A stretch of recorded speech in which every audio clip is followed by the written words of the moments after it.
Magandang araw mga kababayan. Andito na naman tayo muli. Gusto kong pag-usapan ngayon itong nagiging practice dito sa ating bansa tuwing eleksyon. Walang iba kundi yung vote buying.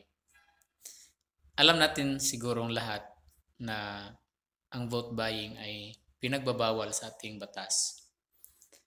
Pero simula nung namulat ako, wala akong nakikita o nababalitaan na isang politiko na na-disqualified or hindi nakaupo sa pwesto dahil sa paglabag ng batas ng vote buying. Alam ko at siguro alam din ninyo na halos lahat ng mga politikong nananalo, sila ay namimigay ng pera. Pero napapansin natin na hindi ganon ka seryoso ang ating kawani sa gobyerno na sugpuin itong mga ganitong tao. Ito, mayroon akong nakita na mga video sa social media na namimigay ng pera. Pero hindi ito binigyan ng show cause order ng COMELEC. So marami silang pinatawag pero itong mga kakampi sa administrasyon na ito ay hindi nakasali sa binigyan ng show cause order.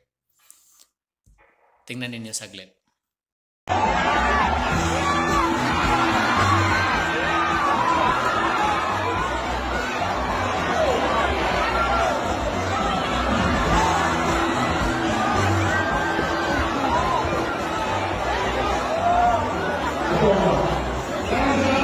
Ayun po, bakit po kami narito?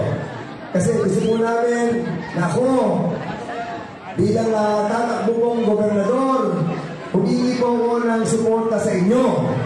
At ako naman, bilang gobernador, may dala akong biyaya o magbibigay ako ng benepisyo sa inyo. Hindi kayo uuwing luhaan.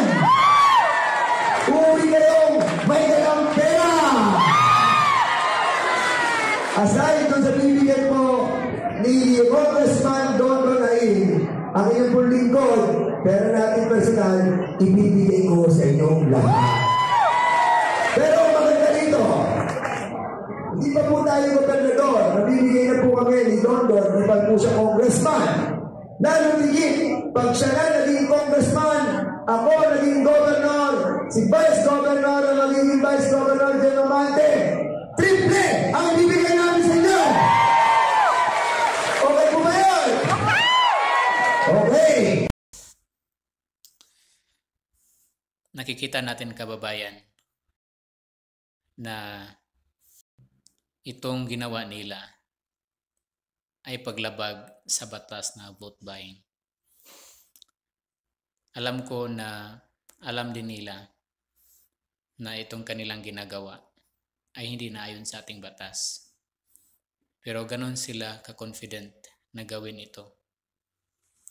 Kaya ito ang nakakalungkot para sa ating mga mamamayan kung itong mga politiko na ito ang mananalo, sigurado ang pera na kanilang nagagasto ay mababalik or kanilang kukunin sa pundo ng ating gobyerno.